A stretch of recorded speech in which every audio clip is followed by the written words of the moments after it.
ঈদের দিন থেকেই ভাবছিলাম তোমাদের সাথে একটা বড় ভিডিও শেয়ার করব, কিন্তু কিছুতেই সম্ভব হচ্ছিল না। কারণ পুচকুসোনার এতটা শরীর খারাপ ছিল যে আমি এডিটিং করতে বসতে পারিনি। তো যাই হোক, দেখো পুচকুসোনাকে কোনো মতো মানিয়ে জানিয়ে ওর পাপা নামাজ পড়তে চলে গেল। আর আমিও কিন্তু স্নান ধান কমপ্লিট করে রেডি হয়ে গেছি। যে শাড়িটা আমাকে হাজব্যান্ড গিফট করেছিল সেটাই পরে নিয়েছি। তোমাদেরকে শর্ট ভিডিওতে দেখিয়েছিলাম যে আমাকে কোন শাড়িটা গিফট করেছিল। তো যাই হোক, দেখো এদিকে আমি দেখছিলাম যে সবাই নামাজ পড়ছে কিনা। তো দেখো আমার কিন্তু নামাজ আদায় করা হয়ে গেছে। আর পুচকুসোনা আমার সাথে কতটা দুষ্টুমি করছিল।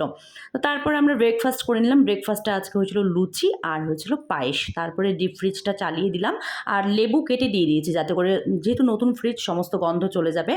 আর তোমাদেরকে জানিয়েছিলাম যে ঈদের দিনে একটা আমার পার্সেল এসেছিল আমার পুচকু শোনার জন্য। তো কি পার্সেল এসেছিল নিশ্চয়ই তোমরা বুঝতে পেরেছো। তো দেখো এখানে একটা গাড়ি আছে, পান্ডা গাড়ি। তো আমার পুচকু সোনার ভীষণ পছন্দ। ওই গাড়িটা নিয়ে কিন্তু ঈদের দিনেও ভীষণ খেলাধুলো করেছে। আর তারপরে আমার হাজব্যান্ড চলে গেছিলো যেখানে খাসি কাটা হবে। তোমাদেরকে তো বলেছিলাম যে বাড়িতে আমাদের খাসি কাটা হয়নি, একটু দূরে করা হয়েছিল, একজনের বাড়িতে রাখা হয়েছিল। তো আমি এদিকে আমাদের যে আত্মীয় স্বজন, পাড়ার প্রতিবেশী সমাজ সবাইকে মাংস টাংস দিয়ে তারপরে আমি হচ্ছে মাটনটা রান্না করতে বসিয়ে দিলাম। তো আমি বাড়ির আমার যে রুমটা আছে তার বেলকনিতে আমি রান্নাবান্না করেছি, কারণ ছাদে সম্ভব ছিল না, গরম প্রচণ্ড। আর তারপরে ইসুনের পাপা দুপুরবেলা নিয়ে এসেছিলো আইসক্রিম, চকলেট। তো ওগুলো আমরা হচ্ছে পরে খাবো। আর এদিকে আমি রুটি করছিলাম, কারণ সাউথ দিনাজপুরে ফেমাস হচ্ছে চালের গুঁড়োর রুটি। আর তোমরা তো জানো আমার বোন এসছে, বোন বলছিল রুটি কিন্তু করতেই হবে, সেই কারণেও আটা নিয়ে এসেছিলো, মানে চালের গুঁড়ো। তো দেখো আমি কিন্তু পারতাম না, ফার্স্ট টাইম ট্রাই করলাম, তো খুব একটা ভালো হয়নি, যতটা পেরেছি করেছি।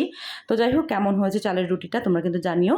আর এদিকে দেখো আমরা সন্ধ্যাবেলা আইসক্রিম খেতে বসে পড়েছি, কারণ হচ্ছে ঈদের খাটাখাটনির পরে একদমই ঘুরতে যাওয়া সম্ভব ছিল না, কারণ প্রচণ্ড টায়ার্ড লাগছিল। ইসুনের পাপাও এদিকে মানে একটু শুয়েছিল, রেস্ট নিচ্ছিল।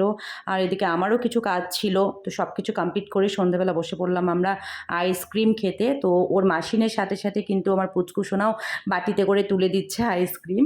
আর এখানে কিন্তু আমরা সবাই মিলে ভীষণ পরিমাণে গল্প করছিলাম আর হাসাহাসি করছিলাম। তো যাই হোক, সবাই মিলে থাকলে তো মজা, হাসি ঠাট্টা আনন্দ সবই হয়, তাই না? তো তোমাদের তোমাদেরকে ভিডিওটা কেমন লাগলো জানিও, আর ঈদ কেমন কাটলো তোমাদের সেটাও জানিও। আর আমার তো ঈদ ভীষণ ভালো কেটেছে। আর এই ঈদ মানে কুরবানি ঈদ মানেই খাটাখাটনি, কিছু করার নেই।